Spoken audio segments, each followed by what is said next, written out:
Hello. Hello. Testing 1, 2, 3. Okay, clear. Clear. Alright. Hello. So, welcome back to Sekolah Malaysia. Sekolah Malaysia channel. Kita tak tutup lampu ke? Tak payah. Tak payah tutup lampu? Okay. Tak payah. Tanya setting kau dah. Okay. Right. Okay. So, Tepuk tangan sikit. tepuk tangan sikit. Ada tetamu ni, buat elok sikit.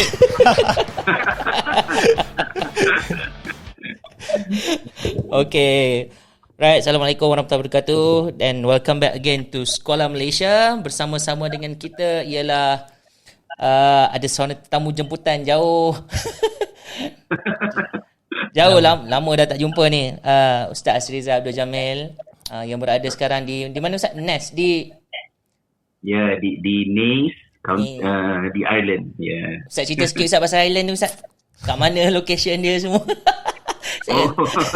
Dah lama dah rindu lah. Di Ireland ni kalau pilihan raya kambing boleh menang lah, sebab kambing lagi ramai daripada manusia kan. Kambing lagi ramai baru manusia. dapat. Tak pernah pergi sampai sana. Okay. Maksud dia macam New Zealand lah. Banyak. Kalau terbang daripada Malaysia ke arah barat, ini lokasi paling jauh lah sebelum menyeberang lautan Atlantik untuk ke US kan.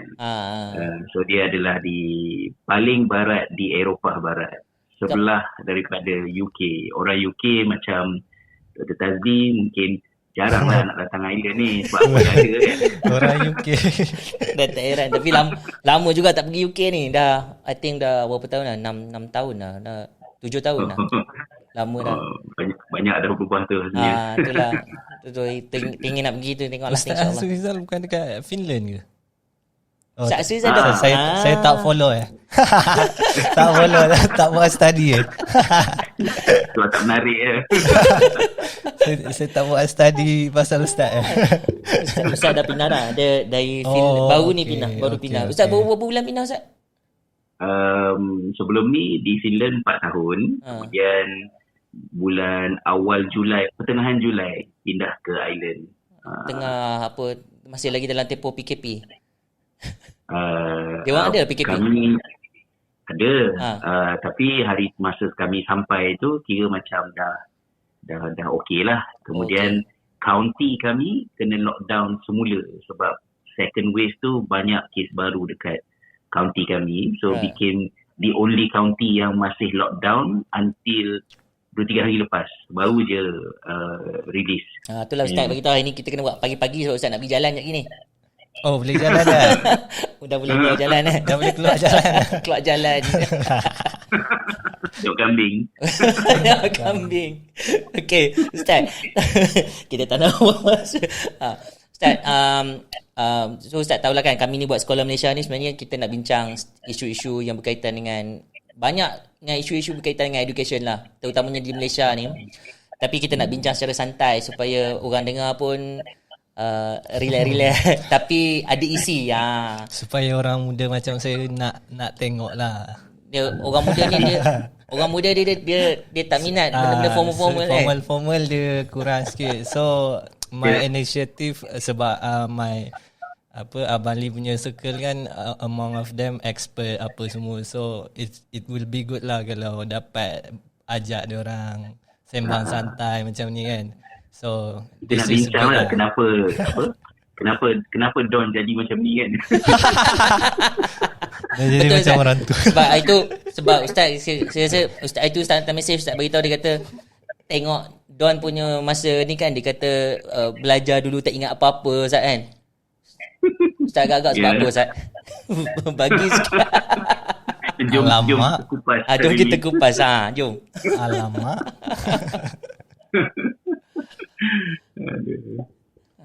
Ustaz boleh cerita Ustaz, agak-agak kenapa sebenarnya orang rasa bila dah dewasa ni kita rasa macam apa benda kita belajar tu tak ingat.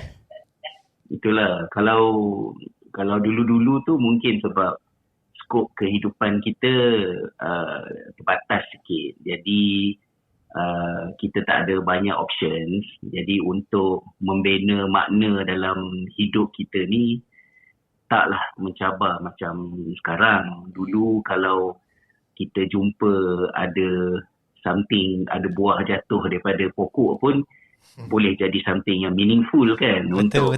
kita beraktiviti. Tapi bila kehidupan kita makin mencabar, jadi isu yang timbulnya ialah manusia ni adalah meaning maker. Maksud dia apa-apa yang stay dalam memori kita has to be something yang meaningful. Jadi kalau sekiranya schooling experience kita jadi meaningless, dan antara sebab meaningless tu dia macam purposeless, tak ada tujuan, kemudian budak-budak cuma datang sekolah untuk penuhi apa yang orang dah setkan untuk mereka. Jadi bila mereka rasa semua benda tu meaningless, tak nampak apa faedah kegunaannya, maka apa-apa yang sepatutnya terhasil daripada meaning making tu tak jadilah. So antaranya ialah pembelajaran tak seronok, lepas tu apa-apa yang berlaku kat sekolah dah tak ingat. Dia lagi ingat dia terjun sungai kan, banding. Sebab benda tu meaningful kan. Give impact lah kepada diri sendiri kan. Kalau macam just belajar based on buku teks tu and then diuji dengan peperiksaan, so benda tu actually yang buat kita lupa. Sebab kita belajar based on the buku teks je, and then diorang assess pun menggunakan exam. So habis exam, habislah, tak ingat dah. So dia tak bagi value lah kepada as a student kan. So macam tu lah. Kalau itulah macam rasanya zaman saya sekolah dulu, that was like in 1980s pun sama juga, kita still belajar banyak menggunakan buku teks saja. Cuma zaman yang buku teks itulah sumber kita nak kenal dunia. Because kita tak ada internet kan. So kalau pergi sekolah tujuannya ialah untuk tahu, it was already meaningful enough at that time. Exactly. Because we as a children memang kita eager to know. So macam industri perikanan di Norway, lepas tu pertembungan arus sejuk, arus panas di Jepun, kemudian kan itu semua topik-topik geografi masa sekolah rendah. So memang kita excited lah. Ingat. Tapi kalau bab PJ ingat. Saya ingat masa dulu ada Alam dan Manusia kan. Cikgu ajar jenis-jenis awan tu. Awan nimbus, stratus, cirrus. Itu ingat lah. Sebab benda tu ialah macam kita tak pernah tahu pun sebelum ni kan. And then ada perkataan yang unik sikit dan kita boleh ingat kan. Tapi itulah, kita compare dengan budak-budak sekarang, saya tak rasa dia orang memberikan perhatian yang serius sebab benda-benda tu kan. Itulah one of the explanation ialah sebab benda tu meaningless. Dan meaningfulness tu datang daripada antaranya macam mana pembelajaran, kurikulum, sistem sekolah tu direka bentuk, how it's been designed kan. Yang itu dan kita semakin faham kenapa benda tu orang tak ingat. Bukan salah Don. Kan? Walaupun mungkin ada juga salah dia kan. Saya good student Ustaz. Tapi sebab kita tahu kan macam mana memori berfungsi kan, daripada working memory dia nak pindah kepada short term memory, dia nak pindah kepada long term memory. So apa yang pergi kepada long term memory ialah apabila information tu meaningful. So contohnya macam kita katakan 14041975, it might sound very random because they are meaningless numbers, tapi kalau kita put meanings macam 14 tu ialah 14, 04 ialah April, 1975 ialah hari lahir saya. Then immediately you can remember all those numbers. Dan tu yang saya dengar dalam episod Sekolah Malaysia sebelum ni yang Dr. Tazli sebut pasal mnemonic apa semua tu kan. Itu adalah cara kita nak put meanings into all this ridiculous information yang kita nak kena ingat. Then otak kita boleh record benda tu because it's meaningful. Jadi manusia ni adalah meaning maker. If you want to make schooling meaningful dan worth remembered, then kena buat something lah untuk jadikan benda tu menarik kepada anak-anak kita. Ustaz rasa in the past lah kan, in the past tu, our education in the past tu, is it good or is it something that we could have better ke macam mana? Looking at the output right now lah, kita tengok output sekarang juga kan. Kan. Aduh. Rasanya were we on the right track before? Macam tu lah. Education system kita, it serve its time. Maksudnya dia telah berkhidmat untuk zaman dia ketika dia direka pada satu ketika dahulu. Sebab education system kita ni dia beranak di zaman kita cari sumber untuk support revolusi industri kan. We need workers with specific skills, standard skills, because we have standard production untuk dilahirkan. Tapi untuk zaman itulah, bila keadaan dah berpindah ke zaman sekarang, yang banyak krisisnya bukan lagi pada kerja, sebab even kerja pun dah banyak took over by machines, robot kan. Macam konduktor bas, kita kecil-kecil dulu suka tengok abang bas bawa tiket seret kan, 5 sen, 10 sen, 20 sen kan. So kerja macam tu dah terhapus. And then kerja-kerja yang macam accounting mungkin semakin berkurang. You need to be really expert in order for you to remain relevant sebagai manusia yang buat kerja accounting. Otherwise, komputer dah boleh buatkan semua benda tu. So sekarang ni yang paling banyak berkrisis adalah human quality, macam creativity, collaboration, imagination, and then of course human touch. Benda-benda yang macam tu yang robot tak boleh ganti, yang AI tak boleh replicate. Dan benda tu kalau sekiranya tidak dipedulikan oleh sistem sekarang, satu, mensia-siakan potensi anak-anak kita, and then yang keduanya, it doesn't serve the current need and the future predicted needs yang dah ada banyak data showing kita heading towards that. Jadi itulah yang menyebabkan kita rasa kita kena serius dari segi nak buat perubahan ni, dan siapa-siapa yang tak nak berubah, kita kena cari jalan lain, rempuh je lah kan. Langgar je lah.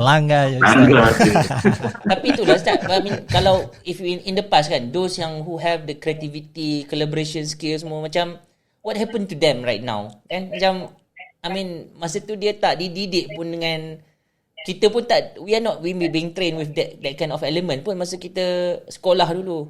Even university pun saya rasa my final year baru ada final year design project yang ada teamwork, tapi teamwork pun kerja divide and compile je. Apa ni, yelah, saya ingat masih ada kelas kat Finland hari tu. Salah satu daripada projek last kami ialah untuk design something yang boleh contribute menyelesaikan masalah kreativiti kanak-kanak di Korea. Sebab result OECD menunjukkan yang kanak-kanak Korea ni kreatif. Tapi bila kita gali dengan lebih dalam, actually result tu keluar sebab mereka berlatih untuk menyiapkan diri bagi assessment OECD tu. Tapi sebenarnya mengelak kan, dan bukanlah salah Korea, kita pun buat juga di Malaysia kan. Sampai kena ban. Itulah. Jadi kita identify yang sebenarnya ada banyak masalah, because creativity ni perlu dilihat dalam industri, termasuklah juga dalam unit keluarga, rumah tangga, macam mana kita handle social regulation kita, dan benda tu ada something missing. Dan bila kita investigate, salah satu daripada punca kenapa kreativiti susah nak organically nurtured dekat Korea ialah kerana kanak-kanak especially yang duduk kat bandar-bandar besar, mereka ni kehidupan mereka highly structured. Maksudnya daripada celik mata pagi, semuanya dah ditentukan jadual dia. Okey, time ni pergi sekolah, lepas tu pergi ni, lepas tu pergi ni, lepas tu pergi ni. Ini jadi macam budak-budak drama ni, Sky Castle. Kan, macam tu lah. Jadi Ustaz pun tengok ni mesti lah tengok kan. Sebab banyak masa lapang. Tak ada benda nak buat. Aduh. Jadi kreativiti ni dia perlukan kepada boredom, kebosanan. So yang menjadi masalah kepada generasi pada hari ini bukannya semestinya orang kata attention span yang semakin pendek, tetapi tidak sabar dengan kebosanan, because kita dah dilatih daripada kecil untuk jadi consumer macam game. Rather than kita create game, kita main game yang dah disediakan untuk kita. Jadi dulu zaman saya dulu, jangan tanyalah umur berapa kan. 1975. Alamak. Dah sebut tadi kan. Alamak. Macam zaman saya dulu, kita orang tak ada barang permainan. So macam mana nak main, you kena reka sendirilah. Daun pokok rambutan jadi duit. Lepas tu yang sama lah Ustaz. Ustaz kan? sama lah. Sebab sabar kan dia lambat sikit. So dia tak ada teknologi. Jadi create teknologi sendiri lah. Dia lebih kurang lah dengan Ustaz punya zaman. Lepas tu bila pergi sekolah rosakkan semua kan. Main bola guna tin. Main bola. Yeah. So actually benda-benda tu lah yang kita sebenarnya nak perjuangkan balik. Jadi seruan kita untuk mengubah sistem pendidikan kita is not about heading towards something unknown, tetapi untuk memanggil orang kembali kepada nature kehidupan manusia yang perlu kurangkan konten tetapi banyakkan ruang supaya orang boleh kreatif dan boleh mendapatkan kembali, macam kita katakan kreativiti apa semua tu, dia lebih terhasil daripada something yang natural dalam kehidupan rather than kita design satu aktiviti ke apa ke, sebab benda tu it doesn't work like that. Sebab tu kat sekolah kita walaupun dah ada kesedaran tentang HOTS, high order thinking skill, tentang kebat, tapi dia susah nak achieve benda tu sebab benda tu diusahakan secara tak organik. Betul. Saya bagi perumpamaan macam orang buat karangan. Kita dulu memang kita buat benda HOTS lah pun. Aku sebatang pen, aku sehelai kain, memang boleh jadi tajuk karangan yang hot kan. Tapi kalau cikgu duk ulang tiap-tiap hari, okey hari ni saya buat repeat again and again karangan yang sama. Tak jadi hot lah. Dia dah bring down the level lah, the taxonomy tu kan. Tu selalu kita sebut buat kat universiti tu, apa yang saya selalu bagi train kat orang kan on active learning semua, kita kata sebab dia orang risau bila kita buat active learning ni, dia akan menyebabkan kita tak sempat nak habiskan syllabus. Dia punya ni kan. Dan that's why bila kita cakap, this is not about covering the syllabus, it is about to uncover the syllabus. Itu yang people always got it not right at the first time kan. Dia memang dia rasa risau bila buat aktiviti yang student centered ni. It's consume a lot of time. Dia lepas tu dia tak sempat nak cover dia punya apa yang content dia semua.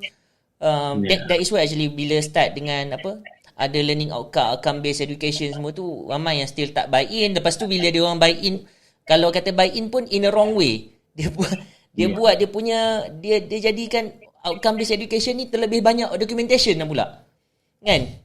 Mengisi sana ruang, jadi dia macam Ustaz cakap lah, betul lah, tak organic. It doesn't happen in an organic way kan. Sebab mungkin kita fikir yang apa yang penting dalam education ialah the what, iaitu what do you know. So itu yang banyak nak kena cover tu. Dan pembelajaran kita based on factual knowledge. Sedangkan dalam suasana yang ada pada hari ini, negara-negara yang dah insaf lebih awal, mereka tahu bahawa what is more important dalam education, sama ada di peringkat sekolah, even di peringkat universiti pun, ialah knowing how to know, because it's the process yang stay dalam minda kita sepanjang hayat. At the end, someone yang graduate chemical engineering daripada Imperial College London contohnya, boleh end up bila masuk kerja, you ditugaskan untuk menjaga pemandu lori tangki minyak kan, contohnya. It has nothing to do at all dengan apa yang kita tahu, factual knowledge yang masa belajar tu. Tapi apa yang stay ialah how the brain was processing all the information. Jadi bila kita nak buat active learning dan sebagainya, kita buat benda tu sebab bagi kita yang bernilainya ialah kemahiran otak memproses benda tu. Supaya benda tu boleh replicate dalam tugasan-tugasan yang seterusnya. Tapi masyarakat kita masih terperangkap dengan, saya selalu gunakan istilah macam adult, the tyranny of adults. Orang-orang dewasa ni, dia dictate what young people should know. These are the things that are important to us and therefore they are also important to you. Ada satu kartun Ustaz kan. I expected you to be creative, to be apalah dia kata, I expect you to be creative and analytics and so on, and by doing what I say, by following and doing what I say. Kena ikut macam dia orang. Totally contradict. Ya, jadi akhirnya bila banyak sangat benda nak kena ingat, terpaksalah berjaga malam untuk menghafal exam kan, macam orang kita gitu. Betul Ustaz, betul. Kita menonton lah, buat homework.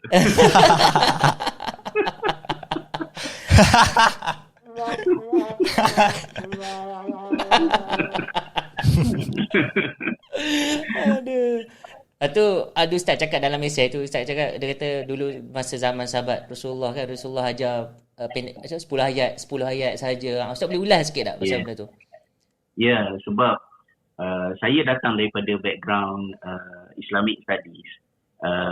So kita dah pernah go through ayat-ayat Quran, hadis-hadis Nabi pada suatu ketika dahulu, tapi kita went through all this information daripada perspektif ilmu agama.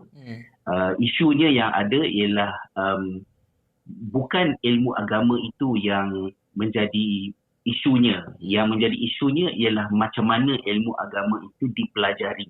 So saya pergi ke Finland bukan nak belajar agama, saya nak belajar tentang belajar agama tu, belajar itself. Jadi bila kita tengok balik, kita revisit kepada semua yang kita tahu apa yang pernah berlaku di zaman Rasulullah SAW dulu, dan kita nampak contohnya macam para sahabat ni bila mereka menghafal ayat Al-Quran, mereka menghafalnya secara perlahan-lahan. Maksudnya 10 ayat, lepas tu 10 ayat, kemudian 10 ayat. So setiap 10 ayat yang sahabat baca tu, mereka baca, mereka faham, mereka amalkan, dan kemudian baru mereka berpindah kepada 10 ayat yang berikutnya. Jadi cara yang kita dapat tahu daripada information tu, dia mirip kepada apa yang kita faham sekarang sebagai retrieval practice. Maksud dia, rather than we bring information into the mind of people, kita cuba untuk keluarkan maklumat tu daripada minda orang yang belajar. So maklumat ayat-ayat Al-Quran tu dia bukan dihafal secara macam tu, tetapi dihafal, difahami konteksnya, diaplikasikan, dah dapat tu baru pindah kepada 10 ayat berikutnya. So artinya benda-benda yang sahabat hafal tu adalah benda-benda yang meaningful kepada mereka. They not only remember it as how it sounds, tapi faham makna dia dan macam mana nak apply benda tu. Even I think they make comparison kot Ustaz. Dia macam boleh dia buat comparison studies about kenapa ayat ni macam ni, kenapa ayat tu macam ni. Ya. So jadi benda tu is very different, sangat berbeza lah daripada macam mana budak-budak sekarang belajar benda yang sama, iaitu Al-Quran. Sebab Al-Quran ni bila kita hafal, dia macam snowball. Maksud dia lagi banyak kita hafal, actually lagi banyak kita nak kena review because you need more time to nak recall balik maklumat tu kan. Jadi kalau sekiranya benda yang dihafal tu meaningless, benda yang dihafal tu budak-budak tak faham, kalau budak-budak tu highly motivated, memang suka hafal Quran, then it's okay. Tapi kalau kena paksa dengan mak bapak, sebab tak menjadi kan, kena hantar pergi masuk sekolah pondok tu. Lepas tu mengelak lah. Gelak. Kalau terpaksa mengelak lah. Benda tu, it will never become easier. It will become harder and harder and harder, and you can imagine the impact dia kepada psikologi budak-budak. Saya sebagai seorang yang datang daripada sekolah agama dan sekarang mengusahakan sekolah yang juga dalam genre yang sama, kita dapat tengok bagaimana sekolah agama melahirkan orang-orang yang benci agama. It was mainly because not of the what, tapi the how yang problematic tu yang kita nak kena rawat kan. So dia itulah. Banyak pula sembang ni. Ya, tak apa Ustaz, sembang je. Sembang je. Memang ni tempat sembang. Lepas tu kita nak bangkitkan sesuatu dari kubur ni Ustaz. Apa? Menyeru something dari kubur. Menyeru sesuatu dari kubur ni. Yalah Ustaz, dengan saya dalam JKD Jawatankuasa Kajian Dasar Ustaz kan. Kebetulan semalam menjumpa YB Dr. Mazli kan. Lepas tu tapi tak adalah sembang pasal benda ni kan. Tapi sebelum tu dalam sidang parlimen pun dia ada highlight dah. Dia tanya status apa yang jadi dengan laporan JKD kita ni. Tapi Ustaz, daripada laporan JKD Ustaz tu, apa yang Ustaz really harap? Kata, okay, please take this and kalau buat ni pun dah cukup lah kata sebenarnya. Ya. Kalaulah boleh recall balik makhluk dalam kubur tu kan. Saya pun nak tahu juga Ustaz apa yang korang bincang. Saya masih ingat lagi lah dalam salah satu meeting yang banyak kita buat dulu. Saya kata kita kena ingat semasa kita plan apa yang perlu ada dalam sistem pendidikan, kita macam terlupa membayangkan di tengah-tengah bilik mesyuarat ni there is a child. Dan budak ni dia nak seronok, dia nak main, dia nak balik kampung jumpa saudara dia nak happy, dia nak semua benda yang normal kid nak dalam kehidupan. Tetapi kita dalam pihak yang membuat polisi dan dasar dan konten pembelajaran ni, kita buat kerja macam in silo, macam BM develop BM punya content, English develop English punya content, lepas tu Maths develop Maths punya content, dan semua tu kita merge dia untuk jadikan syllabus yang kita nak sumbatkan dalam otak seorang kanak-kanak. So kita punya sistem tu macam inhuman, lupa yang budak-budak ni sama macam kita juga, they have only 24 hours per day, dan mereka adalah kanak-kanak. Jadi kita menzalimi budak-budak tu dengan membanyakkan kandungan. Dah lah banyak, lepas tu banyak yang meaningless. Budak-budak tidak ada ownership terhadap pembelajaran mereka. They go to school simply to fulfill apa yang telah disediakan untuk mereka. Jadi menyebabkan ramai budak yang terasa pembelajaran ni jadi meaningless, dan kita susah nak nampak benda tu sebab kita fokus kepada the highest 10%. So kalau the highest 10% boleh berjaya, yang lain-lain ni you tak boleh berjaya because you don't work hard enough. So it's just a matter of segregation between good and not so good student. Itu je sebenarnya. Jadi akhirnya yang kita kenal 10 paling bagus dan 10 paling teruk. So yang tengah-tengah 80% tu invisible kan, macam lantaklah dia orang apa nak jadi. Tapi Ustaz, 10 yang paling bagus tu ke mana sekarang ni?